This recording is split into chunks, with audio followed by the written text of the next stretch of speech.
Hey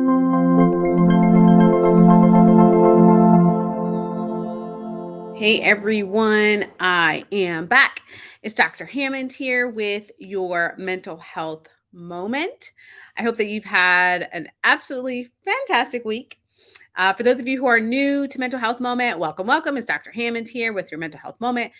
For those of you who tune in every single week, welcome back. So happy to have you. And for those of you who are watching on Dr. Nekeshia Hammond YouTube, welcome back. Thanks so much for listening. Be sure to subscribe, be sure to like the video and share. So in case you are new to Mental Health Moment, and let me know in the chat here actually where you are tuning in from today. I am in Indiana today. So I reside in Tampa Bay area, Florida, but today I'm in Indiana. If you are new to Mental Health Moment, just so you know, the first Tuesday of every month, which of course is today, is specifically devoted to children's mental health, children and youth, children and teen mental health, because our youth have a lot going on, as we know. So whether you're a parent, a grandparent, aunt, uncle, you know someone with a child, you work with kids, whatever capacity, or you want to hear this information and share it with others, usually it's applicable for ourselves as well as adults.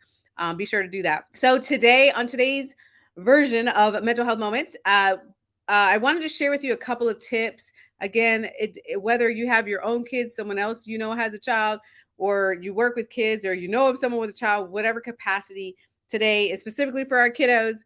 Because what I've found in my work as a psychologist is a lot of times it seems like in the field of psychology and the field of mental health, we are, which I definitely agree with, but we're trying so much to work on the stigma of mental health, as we should. However, there's still millions of kids, millions of teenagers who will never receive the mental health treatment that they deserve, that they need professionally. It just is what it is. We're trying to close the gap. We're trying to do all these things in mental health field, again, which I respect and I agree with. But on today's mental health moment, I'm going to teach you a couple of tools that you can, again, use with kids who may or may not ever see a therapist office. Because the reality is every single person deserves good mental health. Every single person deserves to be emotionally healthy. I truly believe that from the bottom of my heart. So the first tip I want to give you today related to kids is, when we think of, even for ourselves as adults, when we think of self-care, we typically, I know for myself personally, I didn't really even understand that whole concept until my late 20s. And I really wish I knew earlier and understood how important it was, because I could give you a whole lot of stories, but I really rushed through a lot of things. Everything seemed to be a rush when I was a kid and when I was a teenager. Everything was a rush. Everything was about school. Everything was about everybody else. Like there was zero self-care in my life because I wasn't really taught that. I wasn't taught how to slow down. I wasn't really taught how to take care of myself. Society wasn't really focusing on that at the time. It felt like, to me, it felt like we were turning our kids, when I look back as an adult, it felt like we were turning our kids and our teens into little machines to do something in the world and be productive. But anyways, that's a whole nother, I'll get off my soapbox on that, whole nother topic. However, what is very important for us to be doing with kids is to make sure we are teaching them early on about self-care, about how important it is to take care of their mental health. It is never too early to start.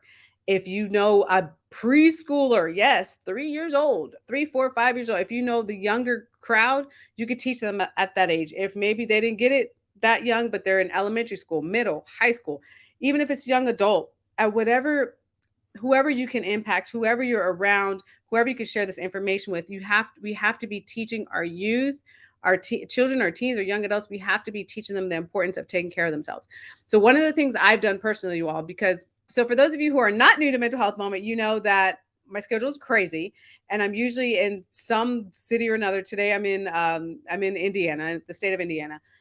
But my schedule's hectic, like all of our schedules, right? So what I've learned though, and what I've trained my brain to do over the past couple of years, because self-care is like high on the list for me, very important, right? Is to make sure that I'm finding things to calm my brain down, finding things to have mindfulness, which we've talked about on another mental health moment. Mindfulness just meaning getting to a point where you can live in the present moment.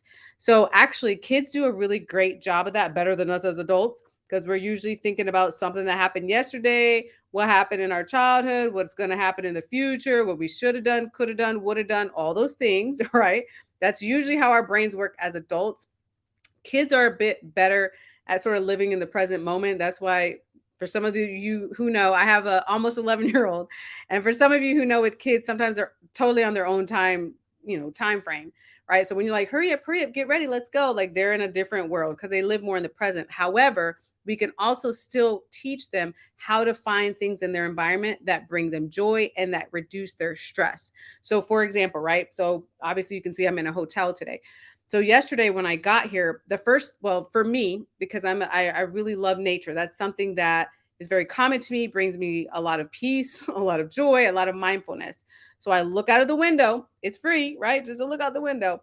And anyhow, at this particular hotel, they have like a little waterfall area, which I wasn't looking for a little mini waterfall, obviously, but it was there. And I'm like, okay, that's an area then that I'm going to find that mindfulness, right? Take the minute, to take the downtime. It might not be that. Normally it's not that, by the way. Looking out of a hotel window, it might just be the sun.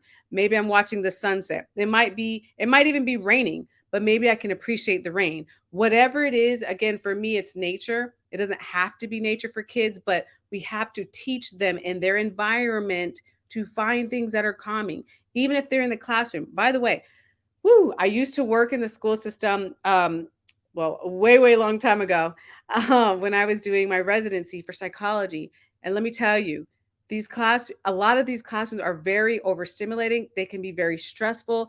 A lot of kids are stressed out, especially little kids. They don't know what to do. It could be loud. It could be somebody bullying. There's so much going on.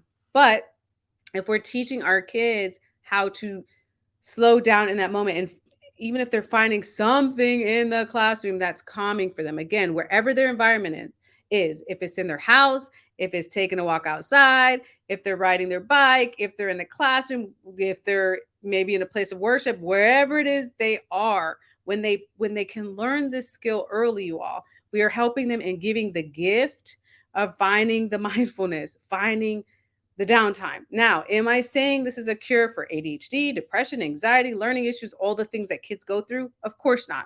Absolutely not. Nothing that I'm teaching on mental health moment, please write this down. Nothing is a cure. I'm not here to cure anything, but I am here to teach you things. I think this is, I don't even know. I lost track of the years. I've been doing mental health moment 5 or 6. It's been a while, you all. But I want to show you tools to help yourself. And again, the first Tuesday of the month to help the kids in your life. So it's another tool in the toolbox. But a lot of times, again, our kids are so stressed out because they're not taught how to take care of themselves. They're not taught how to calm down. They're not taught how to find some peace of mind in the present moment by little things, right? There's a lot of things that when you think about yourself, what brings you joy, right? The answers vary. There could be 300 answers. If I ask you all, what brings you joy? Put in the chat. There's different things that bring us joy, but there's also the simple things for kids, cheap, free, right? Looking at the sunset, if they're in their nature, that's free. Thinking about sports or arts or music or whatever it is that they're into, kind of clinging to that passion of theirs, that can be very healing and therapeutic for them. There's a lot of different things that can help kids, but we have to teach them what to do. Right? Just as how we're so focused on school. And again, obviously, I have a doctorate degree. Obviously, I believe in education. However, what I don't believe in is us just thinking that we can only teach the academics to these kids at a young age, and that's all they need in life. That's ridiculous. It's not. Again, I'm getting on my soapbox tonight, y'all. But it's not, because they need the emotional skills. They need the social skills. They need the self-care. They need the mindfulness training early on, as early as you can. First Tuesday of the month, every first Tuesday of the month is specifically devoted to kids' mental health, to children and teens' mental health, because they really they need a lot of intervention right now. There's a lot happening in the world, and it's very stressful for our youth as well as us as adults. So dr.nekeshiahammond.com always has updated information. I started a new blog this year and different events and things of that nature. If you're in the Dallas, Texas area, I will be there. The city is actually Waxahachie. Hopefully I'm saying that correctly. It'll be my first time there, but Friday, August 18th, I will be there. I'll be the morning keynote for a wellness symposium that's there. All the information is on my website, dr.nekeshiahammond.com. So again, if you're in the Dallas, Texas area, that's the closest major city to that city of Texas, be sure to register because of some amazing sponsors. It is completely free, open to the public. So that's why I'm inviting you all. And be sure to share, if you know of someone, it's a whole wellness summit that day, but I'll be there in the morning for the morning keynote. So dr.nekeshiahm.com if you want to register, again, completely free, which is awesome, and open to the public. And I'll be talking that day more about adults, for us, our self-care, our mindfulness, things that we need to do, and how we can empower ourselves within the community as well. So how do you extend self-care to children who have experienced trauma?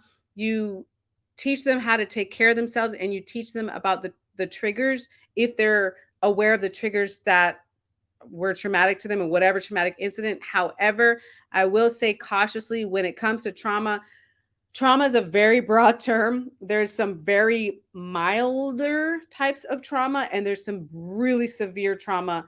And either way, depending on the child, some children really desperately need professional mental health help in order to get through trauma and learn the skills that they need. Just saying, I've met a lot of kids. I've met a lot of people, thousands of people at this point in my career. And again, trauma is really on a spectrum.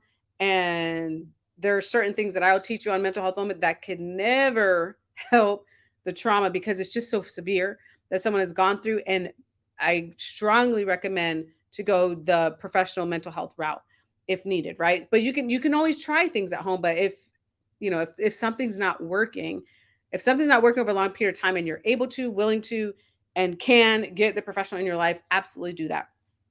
However, I like to teach this on Mental Health Moment about, again, the self-care on this episode of Mental Health Moment with kids, because the reality is many kids are not going to experience that.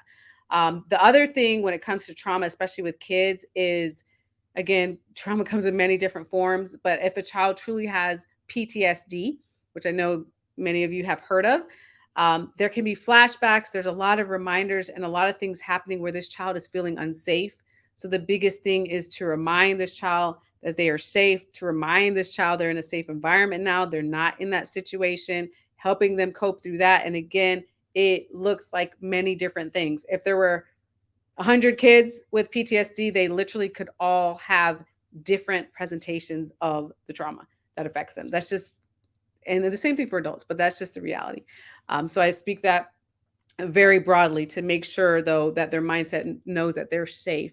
And there's things that they can do when it comes to self-care, like deep breathing, like getting into the present moment, like finding calming things in the midst of their triggers, if you will, for their trauma, to help get through that time. But again, depending on the level of trauma, a lot of times there's also a need for professional help as well. Online is helpguide.org.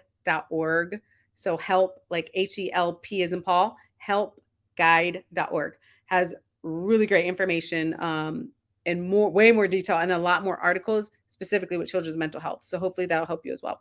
As we all know, I mean, as adults, really, the same thing with kids, but there's just situations that you could be in, I could be in, the next person could be in, and one person is traumatized from it. The other person's resilient, and the other person, kind of has a mild reaction, mild, severe, no reaction. Like, that's just the reality of how our brains work. We're affected by things differently, right? By our perspective, by our previous experiences, by our coping skills level, all those sorts of things come into play. And it's the same exact thing with kids.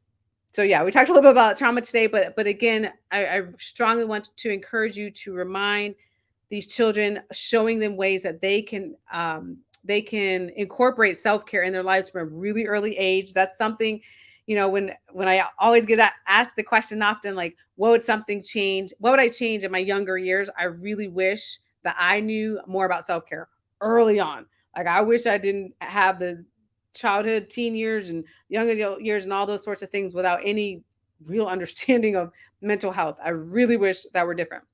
So I encourage you, though, again, for the youth in your life, to make sure that we're working on teaching them how to take care of themselves, teaching them how to take deep breaths, teaching them how to meditate if they're into it. Now, some kids aren't into every single thing. My son has zero desire. He's almost 11. He has zero desire to do yoga. Like, I used to be really, really into yoga, religiously into yoga. And When he was really little, he was interested. And then as he got older, he was like, no, not so interested. But we do other things. So he still understands a deep breathing. He still understands taking the time for himself, right? He still understands how to self soothe, all those sorts of things. So it doesn't necessarily have to be one certain path, but it's important to teach kids self care in the way that works for them. Just as how for you, it would be the same thing. If I specifically told you you had to do this particular thing and you hated doing that, then you're not going to do it, right? And it's the same thing for kids. So in the way that works best for them, that's enjoyable, that's fun, that they'll actually work on and do and take with them wherever they're at, again, with school, with extracurricular activities, or whatever it is that they're doing, where they're not always necessarily with you. Really important. So again, just as a reminder, if you're just now tuning in, Friday, August 18th, in the Dallas area, greater Dallas area, of Texas, I will be the morning keynote that day at a wellness summit and wellness symposium. You can register. dr.nekeshiahm.com has the link where you can go and register. It's completely free. It is open to the public, thanks to some amazing sponsors. So feel free. I would love to see you at that event. Let me know. You can always reach out on Twitter, Instagram, Facebook, LinkedIn, wherever you're at. Let me know if you're coming, because I would love to say hello after the keynote. But I'm more than happy to help you all if you need any resources at any time. As you always know, related to mental health, feel free again to reach out on social or connect. I'm usually sharing some sort of mental health resource on there as well. Thanks so much for tuning in today, you all. Again, the first Tuesday of the month is always devoted to children's mental health, children and teen mental health. I will be back next Tuesday. We'll get back to our regularly scheduled mental health tips here. But again, Mental Health Moment is all about you becoming the best version of who you are, so you can show up for yourself and show up as the best version of you for those around you. And if you need me, you know where to reach me. Have an amazing week. Please help a child in your life or someone that you know of, because they really, really, really need our help. So take care of yourselves, and I'll see you all next week. Bye, you guys.